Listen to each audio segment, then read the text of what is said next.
Dear students, I am Lakshman BH, Assistant Professor, Government First Grade College, Davangere. I am here to present Financial Accounting's chapter Branch Accounting.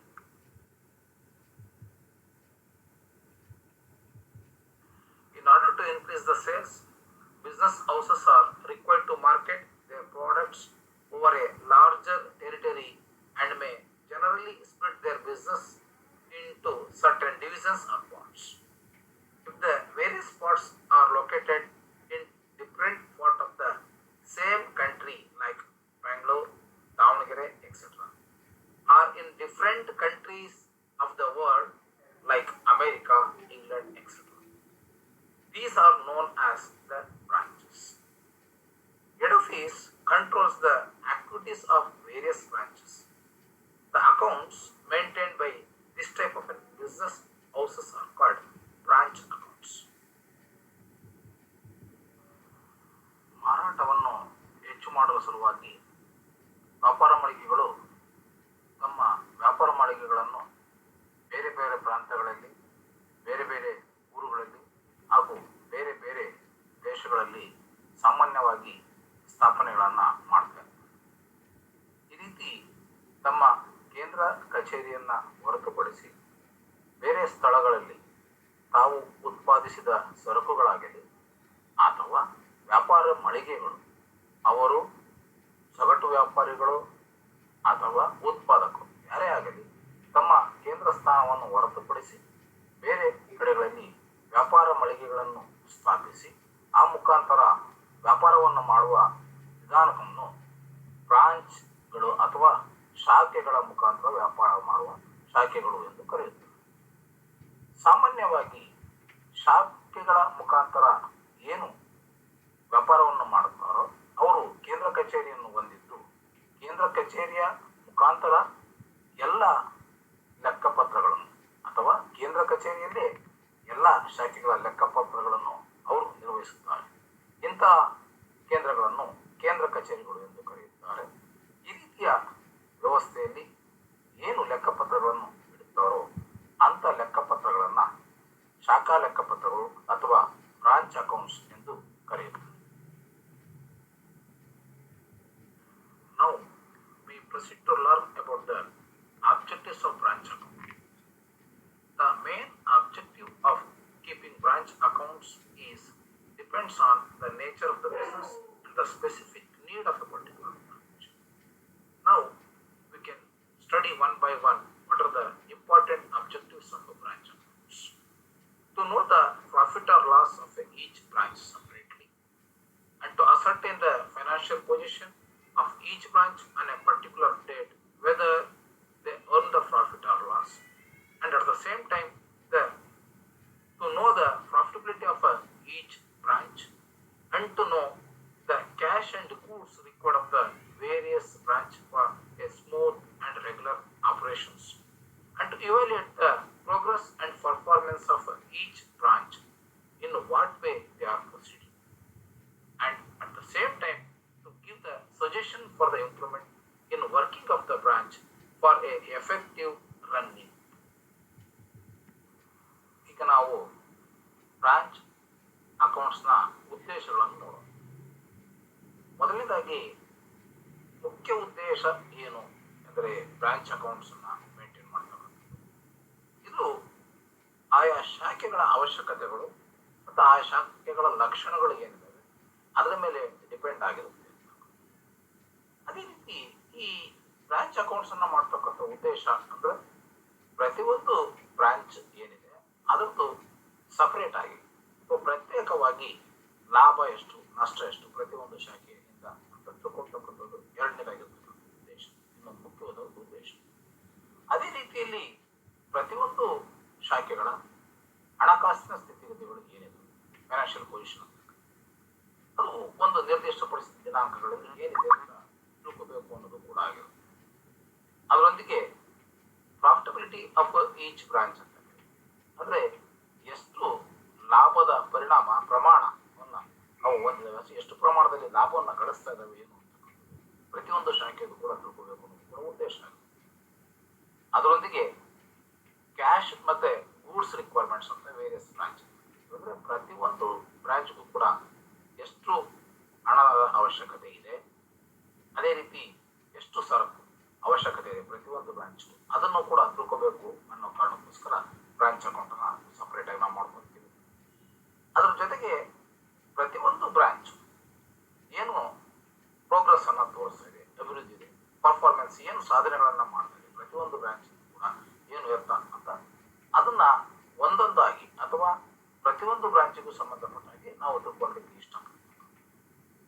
ಅದರೊಂದಿಗೆ ಅತಿ ಮುಖ್ಯವಾಗಿರ್ತಕ್ಕಂಥ ಇನ್ನೊಂದು ಉದ್ದೇಶ ಏನಪ್ಪಾ ಅಂತ ಆ ಬ್ರಾಂಚ್ಗಳು ಏನಿದಾವೆ ಅವರು ಇಂಪ್ರೂವ್ಮೆಂಟ್ ಆಗ್ಲಿಕ್ಕೆ ಸಂಬಂಧಪಟ್ಟ ವರ್ಕಿಂಗ್ ಇಂಪ್ರೂವ್ಮೆಂಟ್ ಅಂತ ಕರೀತಾರೆ. ಕಾರ್ಯನಿರ್ವಹಿಸಿರ್ತಕ್ಕಂಥ ಕಾರ್ಯದಕ್ಷತೆಯ ಇಂಪ್ರೂವ್ಮೆಂಟ್ಗೆ ಸಂಬಂಧಪಟ್ಟ ಹಾಗೆ ನಾವು ಸಜೆಷನ್ ಅನ್ನ ಕೊಡ್ಲಿಕ್ಕೆ, ಸಲಹೆ ಸೂಚನೆಗಳನ್ನ ನೀಡಲಿಕ್ಕೆ ಕೂಡ ಪ್ರತಿಯೊಂದು ಬ್ರಾಂಚಿನ ಲೆಕ್ಕಗಳನ್ನ ನಾವು ಸಪರೇಟ್ ಆಗಿ ಅಥವಾ ಪ್ರತ್ಯೇಕವಾಗಿ ನಾವು ಮಾಡ್ತೀವಿ.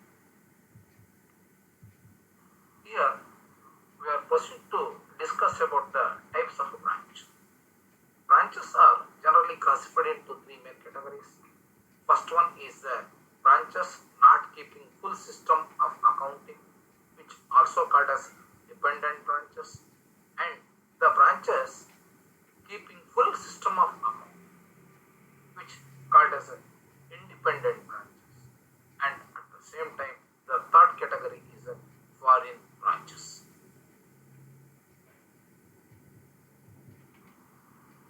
ಈಗ ನಾವು ಬ್ರಾಂಚ್ಗಳ ವಿಧಗಳ ಬಗ್ಗೆ ತಿಳಿದುಕೊಳ್ಳೋಣ. ಮೊದಲನೇದಾಗಿ branch not keeping full system of accounting ಅಥವಾ ಡಿಪೆಂಡೆಂಟ್ ಬ್ರಾಂಚಸ್ ಅಂದ್ರೆ ಇವರು ಯಾವುದೇ ರೀತಿಯ ಲೆಕ್ಕಪತ್ರಗಳನ್ನ ಫುಲ್ ಸಿಸ್ಟಮ್ ಅವರು ಮೇಂಟೈನ್ ಮಾಡಿರೋದಿಲ್ಲ, ಹೆಡ್ ಆಫೀಸೇ ಎಲ್ಲ ರೀತಿ ನೋಡ್ಕೊಳ್ಳುತ್ತೆ ಅಂತ. ಎರಡನೇ ಬರ್ತಕ್ಕಂಥದ್ದು branch keeping full system of accounting ಅಥವಾ ಇಂಡಿಪೆಂಡೆಂಟ್ ಬ್ರಾಂಚಸ್. ಈ ರೀತಿ ಇರ್ತಕ್ಕಂಥ ಬ್ರಾಂಚಸ್ ಏನಿದಾವೆ ಅವು ಅವ್ರದ್ದು ಫುಲ್ ಸಿಸ್ಟಮ್ ಆಫ್ ಅಕೌಂಟ್ಸ್ ಅವ್ರು ಮೇಂಟೈನ್ ಮಾಡ್ತಾರೆ ಅಂತ. ಅದರ ಲಕ್ಷಣಗಳನ್ನ ತಿಳ್ಕೊಳ್ಬೇಕಾದ್ರೆ ನಮಗೆ ಹೆಚ್ಚಿನ ಒಂದು ಐಡಿಯಾ ಬರುತ್ತೆ. ಮೂರನೇದಾಗಿ ಫಾರಿನ್ ಬ್ರಾಂಚಸ್ ಅಂತ ಹೇಳಿ ಅಂದ್ರೆ ವಿದೇಶಗಳಲ್ಲಿ ಸ್ಥಾಪನೆ ಆಗಿರ್ತಕ್ಕಂಥವು ಅಥವಾ ನಮ್ಮ ರಾಷ್ಟ್ರ ಅಥವಾ ಯಾವುದೇ ಒಂದು ರಾಷ್ಟ್ರದಲ್ಲಿ ಕೇಂದ್ರ ಕಚೇರಿಯನ್ನು ಹೊಂದಿದ್ದು ಬೇರೆ ರಾಷ್ಟ್ರಗಳಲ್ಲಿ ಶಾಖೆಗಳನ್ನ ಹೊಂದಿರತಕ್ಕಂಥ ಸಂದರ್ಭದಲ್ಲಿ ಆ ಶಾಖೆಗಳನ್ನ ವಿದೇಶಿ ಶಾಖೆಗಳು ಅಥವಾ ಫಾರಿನ್ ಬ್ರಾಂಚಸ್. ಈ ಮೂರು ವಿಧವಾಗಿ ನಾವು ಬ್ರಾಂಚ್ ಅಕೌಂಟ್ಸ್ ಅನ್ನ ವಿಂಗಡಣೆ ಮಾಡಿ. Here I am going to explain you the features of dependent branches. Dependent branches are such branches sell only those goods which are received from the head office and not usually allowed to make the purchase in the open market. Goods are supplied by the head office to such branches either at cost or invoice price. All the expenses of the branches such as rent, salary of staff, advertisement, etc. are paid by the head office. ಇಲ್ಲಿ ನಾವು dependent branches ಏನಿದೆ ಅದರ ಲಕ್ಷಣಗಳ ಬಗ್ಗೆ ತಿಳ್ಕೊಳ್ಳೋಣ. ಈ branches ಏನಿದಾವೆ ಇವು goods ಅನ್ನ ಹೆಡ್ ಆಫೀಸ್ ಇಂದ ಏನ್ ಕಳಿಸಿರ್ತಾರೆ ಆ ಗೂಡ್ಸ್ ಅನ್ನ ಮಾತ್ರ ಮಾರಾಟ ಮಾಡ್ತವೆ. ಇವು ಯಾವುದೇ ರೀತಿ ಓಪನ್ ಮಾರ್ಕೆಟ್ ಅಲ್ಲಿ ಪರ್ಚೇಸ್ ಮಾಡಿ ಅಲ್ಲೇ ಮಾರಾಟ ಮಾಡಲಿಕ್ಕೆ ಯಾವುದೇ ರೀತಿ ಅವಕಾಶ ಇವಕ್ಕೆ ಇರುವುದಿಲ್ಲ ಈ ರೀತಿ ಬ್ರಾಂಚ್. ಅದೇ ರೀತಿ ಗೂಡ್ಸ್ ಏನಿದೆ ಅವ್ರಿಗೆ ಹೆಡ್ ಆಫೀಸ್ ಇಂದ ಕಾಸ್ಟ್ ಪ್ರೈಸ್ ಅಥವಾ ಇನ್ವಾಯ್ಸ್ ಪ್ರೈಸ್ ಅಂದ್ರೆ ಅವರು ಖರೀದಿ ಮಾಡಿದಾಗ ಏನ್ ರೇಟ್ ಇದೆ ಮುಖಬೆಲೆ ಅಂತ ಕರಿಬಹುದು, ಕಾಸ್ಟ್ ಪ್ರೈಸ್ ಅಂತ ಕರಿತೀವಿ. ಅದು ಅಥವಾ ಇನ್ವಾಯ್ಸ್ ಪ್ರೈಸ್ ಅಂದ್ರೆ ಅದರಲ್ಲಿ ಏನು ಕಾಸ್ಟ್ ಇದೆ ಅದಕ್ಕೆ ಸ್ವಲ್ಪ ಪ್ರಾಫಿಟ್ ಅನ್ನ ಸೇರಿಸಿ ಅದನ್ನು ಕೂಡ ಅವರು ಕಳಿಸ್ಬೋದು. ಇನ್ವಾಯ್ಸ್ ಪ್ರೈಸ್ ನಾವು ಎರಡು ಬೆಲೆ ಯಾವ ಬೆಲೆಗಾದ್ರೂ ನಾವು ಕಳಿಸ್ಬೋದು, ಯಾವುದೇ ಒಂದು ದರಕ್ಕೆ ಕಳಿಸ್ಬೋದು. ಅದೇ ರೀತಿ ಎಲ್ಲ ಎಕ್ಸ್ಪೆನ್ಸಸ್ ಏನಿದೆ ಬ್ರಾಂಚಸ್ ರೆಂಟ್ ಇರ್ಬೋದು, ಸ್ಯಾಲರಿ ಇರ್ಬೋದು, ಮತ್ತೆ salary of the staff, advertisement ಇರ್ಬೋದು, ಅದಕ್ಕೆ ಸಂಬಂಧಪಟ್ಟಿದ್ದು ಎಲ್ಲವನ್ನೂ ಕೂಡ ಇಲ್ಲಿ ಹೆಡ್ ಆಫೀಸೇ ಬರೆಸುತ್ತೆ ಅಥವಾ ಹೆಡ್ ಆಫೀಸೇ ನೀಡುತ್ತೆ. ಬ್ರಾಂಚ್ಗಳು ಯಾವುದೇ ರೀತಿ ಇದಕ್ಕೆ ಸಂಬಂಧಪಟ್ಟಾಗೆ ಸ್ವಂತಹ ಖರ್ಚನ್ನು ಮಾಡುತ್ತೆ. And the amount received from cash sales or cash received from the debtors is either remitted to head office daily or deposited in the accounts of head office at some local branches. The branch manager is normally expected to sell the goods for cash only, but he may authorize to sell the goods on credit in certain cases also. Petty expenses such as cottage, entertainments, etc. are paid out of the petty cash balance which maintained by the branch offices. Such branches do not maintain their own books of accounts. All the records are maintained by the head office, but the branches supplies the needful information for maintaining the record equal to. ಅದೇ ರೀತಿಯಲ್ಲಿ ಏನು ಈ ಶಾಖೆಗಳಿದ್ದಾವೆ ಬ್ರಾಂಚ್ಗಳು, ಪ್ರತಿನಿತ್ಯ ಅವರು ಮಾರಾಟದಿಂದ ಬಂದಿರತಕ್ಕಂಥ ಹಣ ಆಗಿರ್ಬೋದು ಅಥವಾ ಅವರು ಉದ್ರಿ ಮಾರಿರ್ತಕ್ಕಂಥ ಡೆಟಾರ್ಸ್ ಯಾರಿಂದ ಆದರೂ ಕಲೆಕ್ಟ್ ಆಗಿರ್ತಕ್ಕಂಥ ಹಣ ಆಗಿರ್ಬೋದು. ಆ ಹಣವನ್ನ ದಿನವಹಿ ಅಥವಾ ಪ್ರತಿದಿನವೂ ಕೂಡ ಹೆಡ್ ಆಫೀಸ್ಗೆ ಅವರು ಹಣವನ್ನ ಕಳಿಸ್ಬೇಕು. ಅಥವಾ ಅದೇ ಊರಿನಲ್ಲಿ ಇರ್ತಕ್ಕಂಥ ಯಾವುದಾದ್ರೂ ಬ್ಯಾಂಕ್ ಹೆಡ್ ಆಫೀಸ್ನ ಖಾತೆಯನ್ನ ಓಪನ್ ಮಾಡಿ ಅಥವಾ ಹೆಡ್ ಆಫೀಸ್ ಖಾತೆ ಏನಿದೆ ಆ ಊರಿನಲ್ಲಿರ್ತಕ್ಕಂಥ ಬ್ಯಾಂಕಲ್ಲಿ ಆ ಒಂದು ಖಾತೆಗೆ ಆ ದಿನದ ಹಣವನ್ನ ಅವರು ಕಟ್ಟಬೇಕಾಗಿರ್ತಕ್ಕಂಥ ಒಂದು ವಿಧಾನ ಇರುತ್ತೆ. ಅದೇ ರೀತಿಯಲ್ಲಿ ಬ್ರಾಂಚ್ ಮ್ಯಾನೇಜರ್ ಏನಿದ್ದಾರೆ ಅವನಿಗೆ ಗೂಡ್ಸ್ ಅನ್ನ ಆದಷ್ಟು ಕೂಡ ಕ್ಯಾಶಿಗೆ ಮಾತ್ರ ಮಾರಾಟ ಮಾಡಲಿಕ್ಕೆ ಅವಕಾಶವನ್ನು ಕೊಟ್ಟಿರ್ತಾರೆ. ಅದರ ಜೊತೆಗೆ ಇವನು ಕೆಲವು ಕೇಸ್ಗಳಲ್ಲಿ ಅಥವಾ ವಿಶೇಷ ಸಂದರ್ಭಗಳಲ್ಲಿ ಮುದ್ರೆಗೆ ಮಾರಾಟ ಮಾಡಲಿಕ್ಕೂ ಕೂಡ ಅವಕಾಶವನ್ನು ಬ್ರಾಂಚ್. ಅದೇ ರೀತಿ ಪೆಟ್ಟಿ ಎಕ್ಸ್ಪೆನ್ಸಸ್ ಅಂತಕ್ಕಂಥವು ಅಂದ್ರೆ ಕಾಟೇಜು, ಎಂಟರ್ಟೈನ್ಮೆಂಟ್ಸ್ ಇದಕ್ಕೆ ಸಂಬಂಧಪಟ್ಟಿರ್ತಕ್ಕಂಥ ಬ್ರಾಂಚ್ ಪೆಟ್ಟಿ ಕ್ಯಾಶ್ ಬ್ಯಾಲೆನ್ಸ್ ಏನಿದೆ ಅದರಿಂದಲೇ ಕೊಡ್ತಕ್ಕಂಥ ಒಂದು ವ್ಯವಸ್ಥೆಯನ್ನ ಈ ರೀತಿ ಇರ್ತಕ್ಕಂಥ ಬ್ರಾಂಚಸ್ಗಳು ಹೊಂದಿರ್ತವೆ. ಅದರೊಂದಿಗೆ ಬ್ಯಾಲೆನ್ಸ್ ಏನಿದೆ ಅದಕ್ಕೆ ಸಂಬಂಧಪಟ್ಟಿರ್ತಕ್ಕಂಥದ್ದು ಅಥವಾ ಈ ಬ್ರಾಂಚಸ್ ಏನಿದೆ ಇವಕ್ಕೆ ಸಂಬಂಧಪಟ್ಟಿರ್ತಕ್ಕಂಥದ್ದು ಅವ್ರದ್ದು ಏನೇ ಕಾರಣಕ್ಕೂ ಅಕೌಂಟ್ಸ್ ಅನ್ನ ಮೇಂಟೈನ್ ಮಾಡೋದಿಲ್ಲ, ಹೆಡ್ ಆಫೀಸೇ ಮೇಂಟೈನ್ ಮಾಡುತ್ತೆ. ಬಟ್ ಇದರದ್ದು ಎಲ್ಲ ಲೆಕ್ಕಪತ್ರಗಳನ್ನ ಹೆಡ್ ಆಫೀಸೇ ಮೇಂಟೈನ್ ಮಾಡುತ್ತೆ.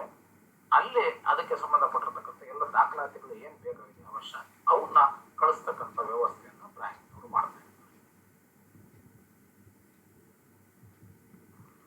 Here we will proceed to study the features of independent branch.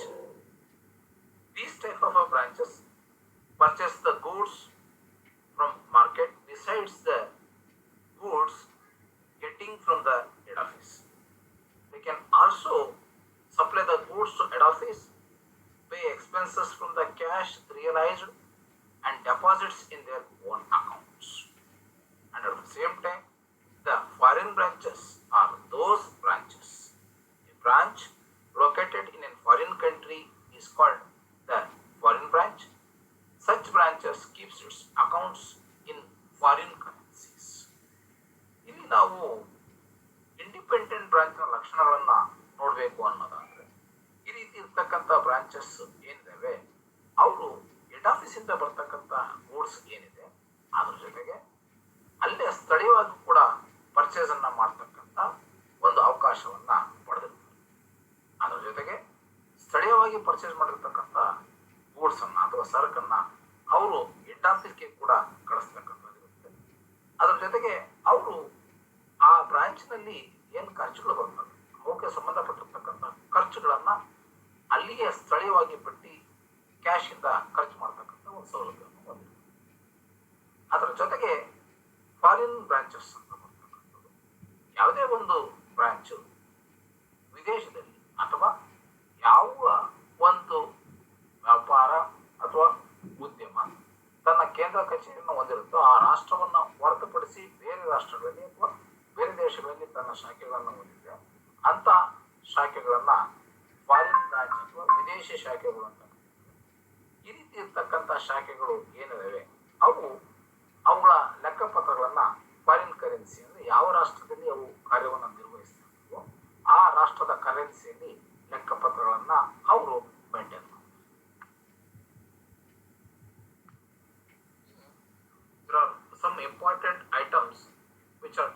consideration while preparing the branch accounts. That involves, first one is goods in transit. Goods were sent by the head office before the end of the financial period but received by the branch after the end of the financial period is called as a goods in transit. This is to be denoted goods in transit is equal to goods sent to branch minus goods received from head office.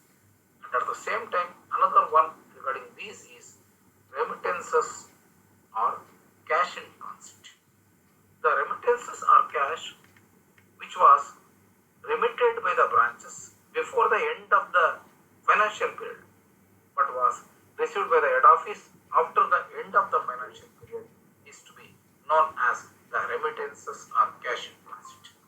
Generally, it is to be known as CIT. CIT is equal to remittances to head office minus remittances from a branch.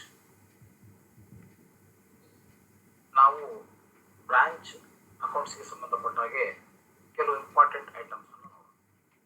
ಅದರಲ್ಲಿ goods in transit ಅಂತ. ಈ goods in transit ಅಂತಂತಂದ್ರೆ goods sent by the head office before the end of the financial year or financial period but received by the branch after the end of the financial period.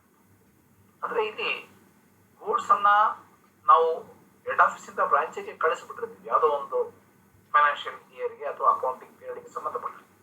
But ಆ ಸರಕು ಅಥವಾ goods ಏನಿದೆ ಅದು branch ಅನ್ನ ತಲುಪಿರೋದಿಲ್ಲ. ಈ ರೀತಿ ಇರ್ತಕ್ಕಂಥವನ್ನ goods in transit ಅಂತ ಕರಿತೀವಿ. ಇದನ್ನ ನಾವು ಲೆಕ್ಕ ಹಾಕೋದು ಈ ರೀತಿ ಇರುತ್ತೆ. Goods sent to branch minus goods receive by head office ಅಂತ ಹೇಳಿ ನಾವು ನೋಡ್ತಕ್ಕಂಥದ್ದು. ಇದನ್ನ ನಾವು GIT ಅಂತ ಕರಿತೀವಿ. ಅದೇ ರೀತಿ ರೆಮಿಟೆನ್ಸಸ್ ಅಂತ ಕರಿತೀವಿ ಅಥವಾ ಕ್ಯಾಶ್ ಇನ್ ಟ್ರಾನ್ಸಿಟ್ ಅಂತ. ಇದು ಕೂಡ ಸೇಮ್ ಇರುತ್ತೆ. The remittances are cash was remitted by the branch before the end of the financial period. ಅಂದ್ರೆ ಯಾವುದೇ ಒಂದು ನಿರ್ದಿಷ್ಟಪಡಿಸಿರ್ತಕ್ಕಂಥ ಫೈನಾನ್ಷಿಯಲ್ ಪೀರಿಯಡ್ಗೆ ಸಂಬಂಧಪಟ್ಟ ಹಾಗೆ ಅವರು ಹಣವನ್ನ ಶಾಖೆಗಳಿಂದ ಕೇಂದ್ರ ಕಚೇರಿಗೆ ಕಳಿಸಿರ್ತಾರೆ. ಬಟ್ ಆ ಹಣ ಅವ್ರಿಗೆ ಇನ್ನೂ ತಲುಪಿರೋದಿಲ್ಲ.